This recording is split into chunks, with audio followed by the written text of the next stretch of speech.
Good morning, good morning. Welcome back to 2 Kings. So, we'll pick it up from last week.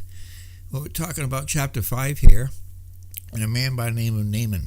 We'll start with a word of prayer, though. Dear Heavenly Father, Lord, thank you so much. Thank you so much for this great opportunity to study your word and to have your help with the Holy Spirit to help us to understand it in a new and exciting way.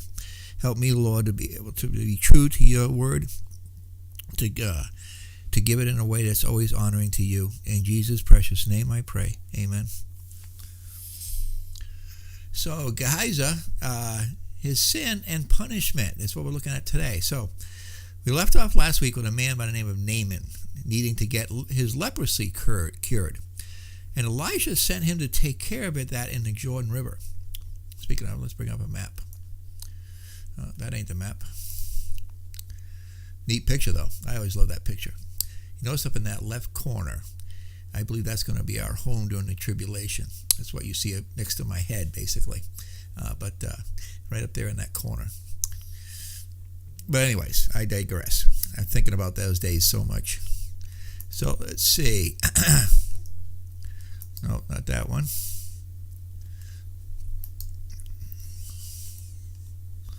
Okay, displays. Come on. Okay, you're going to be funky on me, aren't you? Let me reprogram this display. I put a new video card in, so I didn't get around to doing this part of it, probably.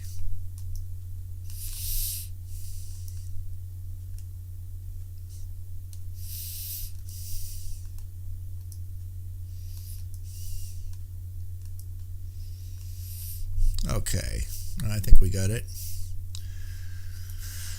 There's the map. So, Jordan River, right here. Probably in here, in this general area right here somewhere. This is the general area that most things were happening in this particular time frame. So Naaman was so pleased he offered Elijah a reward for this. And Elijah refused it as a gift from God. In other words, you can't pay for God's mercy and for his grace. Now we have joined Elijah's assistant has another plan. So let's read the verses from last week to get an idea where we are today. So I'll just read through them, and then we'll start off in verse 20 for today's lesson. So starting in verse 4.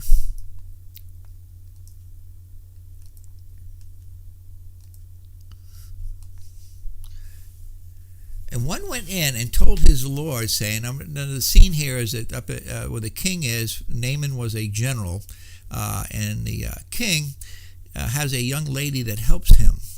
And the young lady is Jewish, and she's telling the king about this great prophet Elijah. And so this is where we're starting off. And one went in and told his lord, saying, thus and thus said the maid that is of the land of Israel. So that's where she's from. And the king of Syria said, go, and I will send a letter unto the king of Israel. And he departed and took with him 10 talents of silver, 6,000 pieces of gold, 10 chargers of raiment. And he brought the letter to the king of Israel, saying, now when this letter is come unto thee, behold, I have therewith sent Naaman my servant to thee. Thou mayest recover him of his leprosy. At first the king is going, like, really? Do I look like I'm a miracle worker? But Verse 7, and it came to pass when the king of Israel had read the letter that he rent his clothes and said, am I God to kill and to make alive, that this man doth send unto me to recover the man of leprosy? Wherefore consider, I pray you, see how he seeketh a quarrel against me. He thought it was an attempt to try to say if he didn't do it, then there would be a reason to go to war against him. He thought it was had a notorious reason. Verse 8, and it was so when Elijah the man of God had heard that the king of Israel had rent his clothes, that he sent to the king, saying, wherefore hast thou rent thy clothes? Let him come now to me, and he shall know that there is a prophet in Israel. So Naaman came with his horses and with his chariot, and stood at the door of the house of Elijah. And Elijah sent a messenger unto him, saying, go and wash in the Jordan 7 times, and thy flesh shall come again to thee, and thou shalt be clean. I want you to realize that the Jordan River was not a real picturesque river. I forgot to get those pictures. Let me grab them real quick.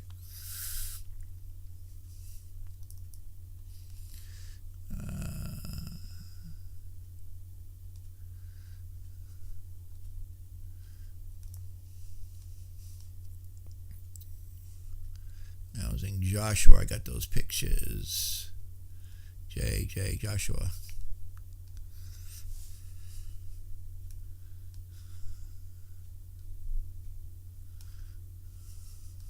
Shoot, my OneDrive isn't working.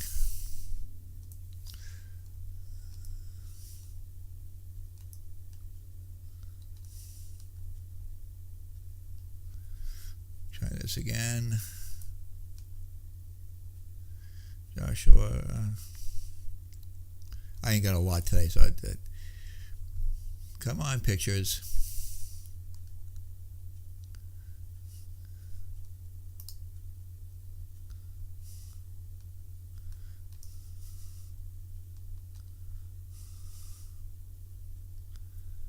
I really dislike it when this happens.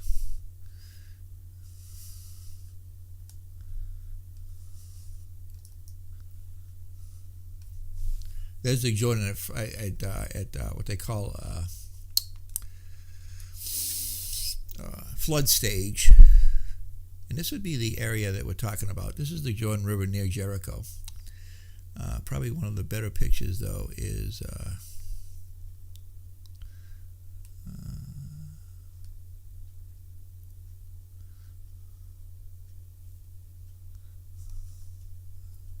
I really wish this thing would.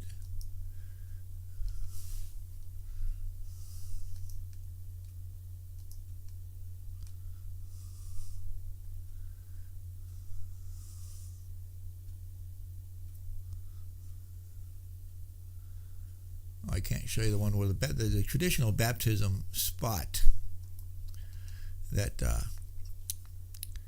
where did I find that? Okay.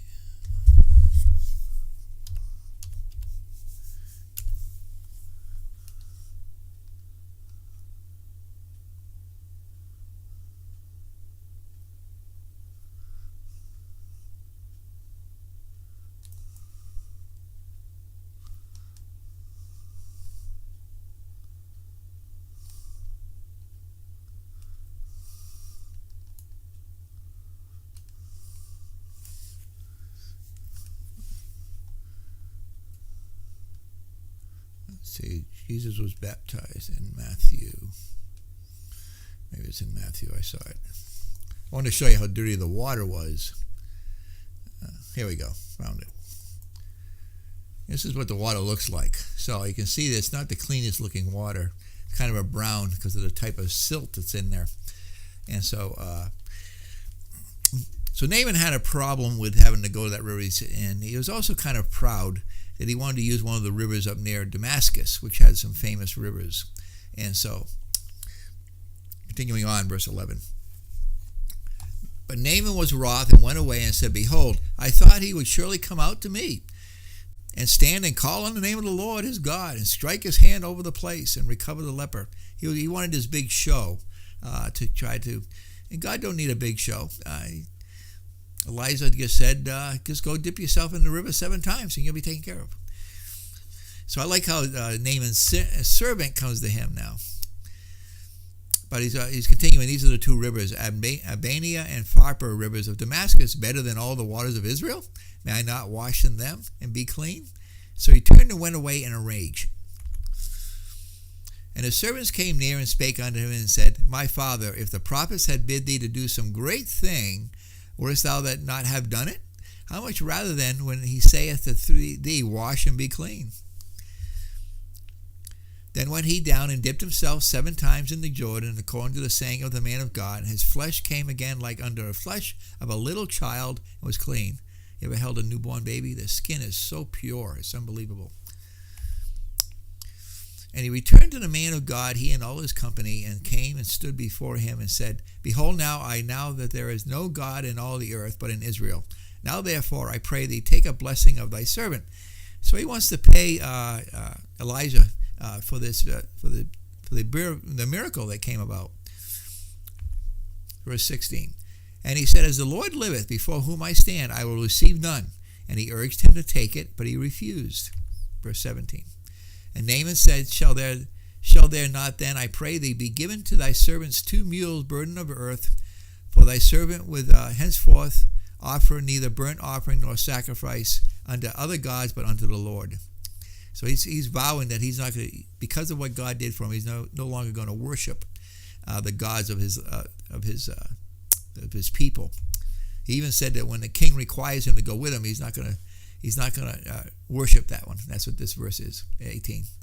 And this thing the Lord pardon thy servant, that when my master goeth into the house of Rimmon, that's the god of this particular Damascus area in Syria, to worship there, and he leaneth on my hand, and I bow myself in the house of Rimmon. When I bow down myself in the house of Rimmon, the Lord pardon thy servant in this thing. So in other words, he's already asking for forgiveness because he's forced to go in there with his master. And he said unto him, Go in peace. So he departed from him a little way. Okay, now we're picking up at verse 20. Now Elijah's servant has another idea. He says, why are we taking the money? So I'm going to read through this passage. Like I said, it's not. We haven't got a lot here. It's 20 through 27, and we'll see what Elijah's servant decides to do. But Gehazi, the servant of Elijah, the man of God, said, Behold, my master hath spared Naaman the Syrian, is not receiving at his hands that which he brought. But as the Lord liveth, I will run after him and take somewhat of him. So Gehazi followed after Naaman, and when Naaman saw him running after him, he lighted down from the chariot to meet him. And he said, Is all well? And he said, All is well, my master has sent me, saying, Behold, even now there be come to me from Mount Ephraim 2 young men of the sons of the prophets. Give them, I pray thee, a talent of silver and 2 changes of raiments. So he's not too greedy. He's not going to take it all, but he wants a little bit. And Naaman said, Be content, take 2 talents. And he urged him, and bound 2 talents of silver in 2 bags, with 2 changes of garments, and laid them upon 2 of his servants, and they bare them before him. And when he had come to the tower, he took them from their hand, and bestowed them in the house, and he let the men go, and they departed. But he went in and stood before his master, and Elijah said unto him, Whence comest thou, Gehazi? And he said, Thy servant went no whither. And he said unto him, Went not my heart with thee, when the man turned again from his chariot to meet thee? Is it a time to receive money, and to receive garments, and olive yards, and vineyards, and sheep, and oxen, and menservant, and maidservant? He's already found guilty. No whither, by the way, means nowhere. He hasn't gone anywhere. The leprosy, therefore, of Naaman shall cleave unto thee and unto thy seed forever. And he went out from his presence, a leper as white as snow. Okay, so that's the passage. And we will dig into this a little bit. So in verses 20 through 27, we just read, Gehazi saw a perfect opportunity to get rich by selfishly asking for the reward Elijah had refused. But his plan had 3 problems. 1, he willingly accepted money that had been offered to someone else. 2, he wrongly implied that money could be exchanged for God's free gift of healing and mercy. And 3, he lied and tried to cover up his motives by accepting the money. Although Gehazi had been a helpful servant, personal gain had become more important to him than serving God. This passage is not teaching that money is evil or that ministers should not get paid. Instead, it is warning against greed, deceit, and exploiting God's blessings for money. True service is motivated by love and devotion to God and seeks no personal gain. As you serve God and check your motives, you can't serve both God and money. It comes out in Matthew 6:24. Jesus speaking, No man can serve 2 masters, for either he will hate the one and love the other, or else he will hold the one and despise the other. You cannot serve God and mammon. Okay. In verses 20 and 21, Gehazi's basic selfishness and shallow spiritual condition came to the surface in the following account. By contrast, Naaman, who had resented being received by Elijah's messenger previously, we saw that back in verses 10 and 11, now comes down to meet the prophet's servant. Looking at verse 20 a little deeper. But Gehazi, the servant of Elijah, the man of God, said, Behold, my master has spared Naaman the Syrian in not receiving at his hands that which he brought. But as the Lord liveth, I will run after him and take somewhat of him. So Gehazi started out really good. That's true.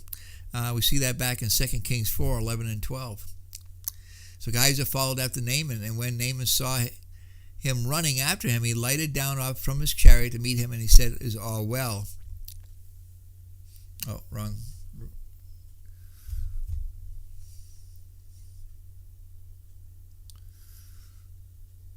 I'm supposed to be looking at 2 Kings 4:11.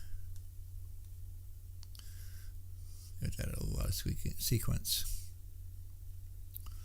Oh, I see why I went messed up. And it fell on a day that he came thither, and he turned into the chamber and lay there. And he said to Gehazi his servant, Call this Shunammite. And when he had called her, she stood before him. So these are other times that the servant was very, very attentive and loyal. Jump into verse 31. And Gehazi passed on before them and laid the staff upon the face of the child, but there was neither voice nor hearing. Wherefore he went again to meet him and told him, saying, The child is not awake. See, he did all these things for he was a good servant. And he called Gehazi and said, Call this Shunammite. So he called her, and when she was come unto him, he said, Take up thy son. And actually, we're going to still see him when we get to chapter 8, verses 4 and 5. And the king talked with Gehazi, the servant of the man of God, saying, Tell me, I pray thee, all the great things that Elijah has done. And it came to pass, as he was telling the king how he had restored a dead body to life, that behold, the woman whose son had restored to life cried to the king for her house and for her land. And Gehazi said, My lord, O king, this is the woman, and this is her son whom Elijah restored to life. The other thing you got to realize about this particular chapter is here in 2 Kings is they're not necessarily in chronological order. So what we're reading right now may be prior to the curse of leprosy. So we'll try to figure that out as we go through these chapters. Verse 22. And he said, All is well, my master has sent me, saying, Behold, even now there be come to me from Mount Ephraim 2 young men of the sons of the servant. Give them, I pray thee, a talent of silver and 2 changes of raiments. As he's lying, he said he's going to do it for someone else, and he's already lying there.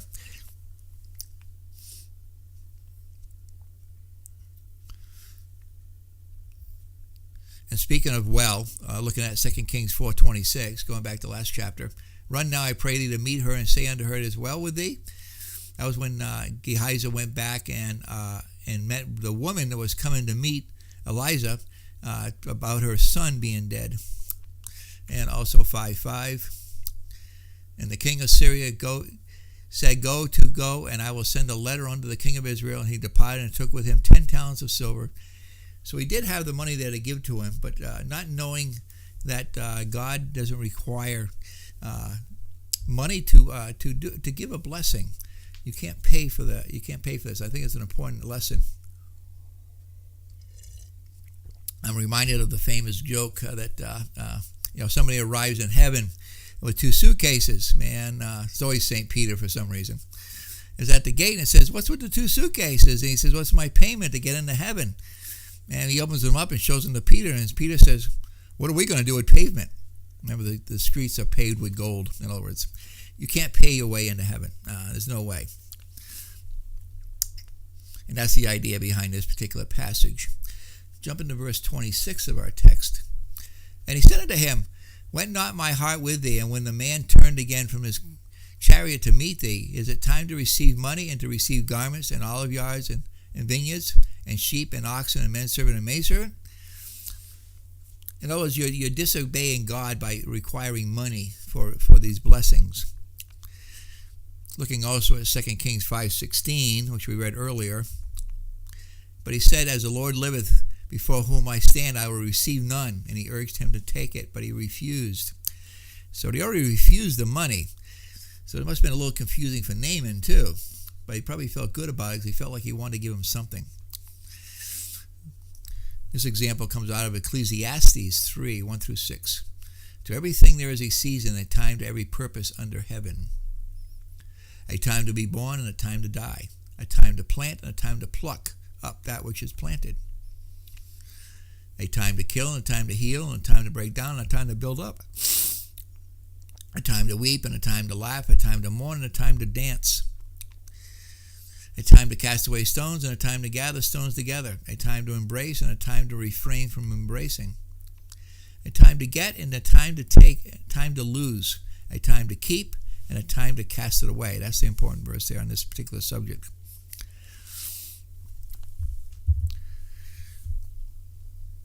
So looking at that verse, it says, all of man's ways. Looking also at Job 11:11. For he knoweth vain men, he seeketh wickedness also. Will he not then consider it? Vain men, that would be men who are greedy. They're trying to make, and you even see this in churches. You see these mega churches where prosperity type places that think that you can get rich through God. And God never promises riches. He promises to take care of us. That's true. There's a lot of ways to take care of somebody without being rich.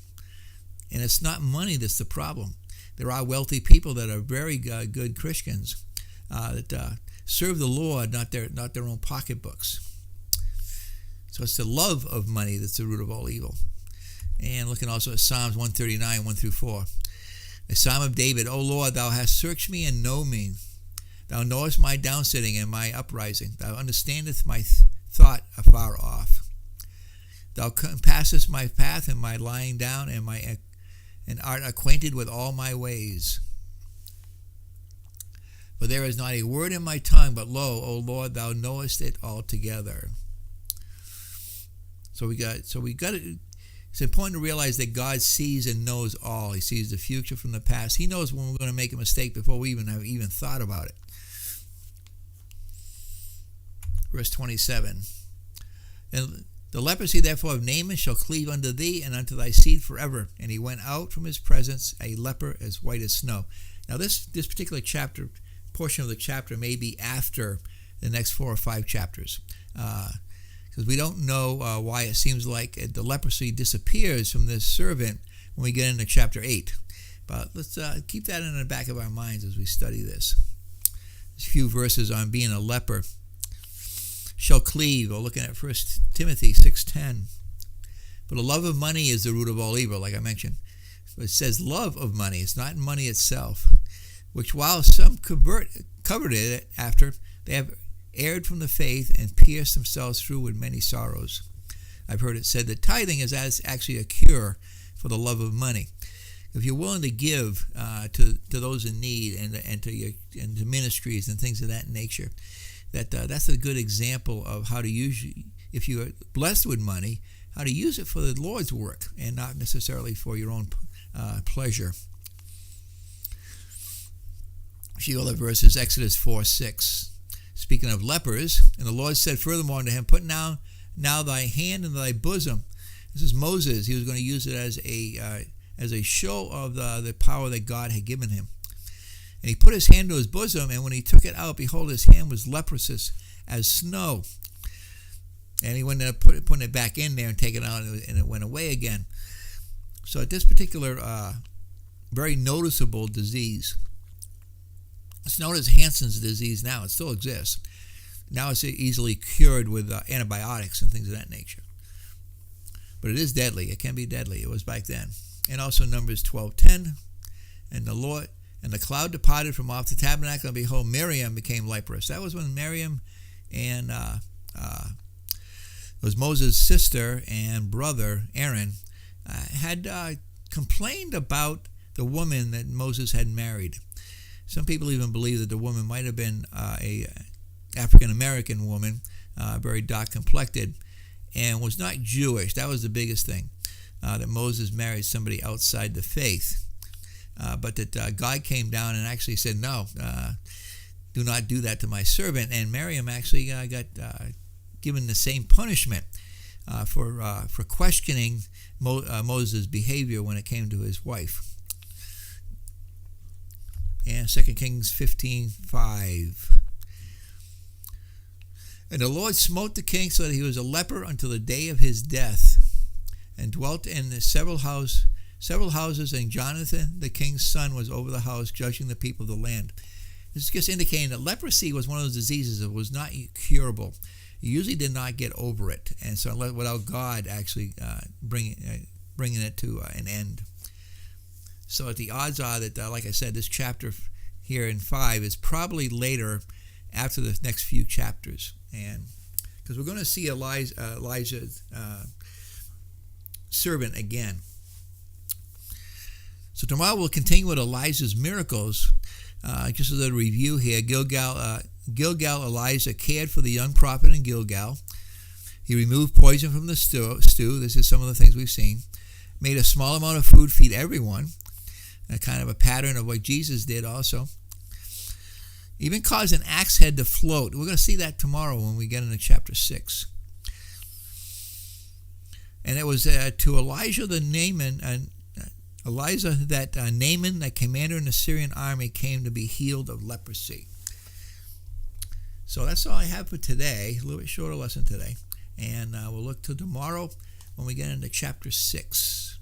So y'all have a good day, and we'll see you then.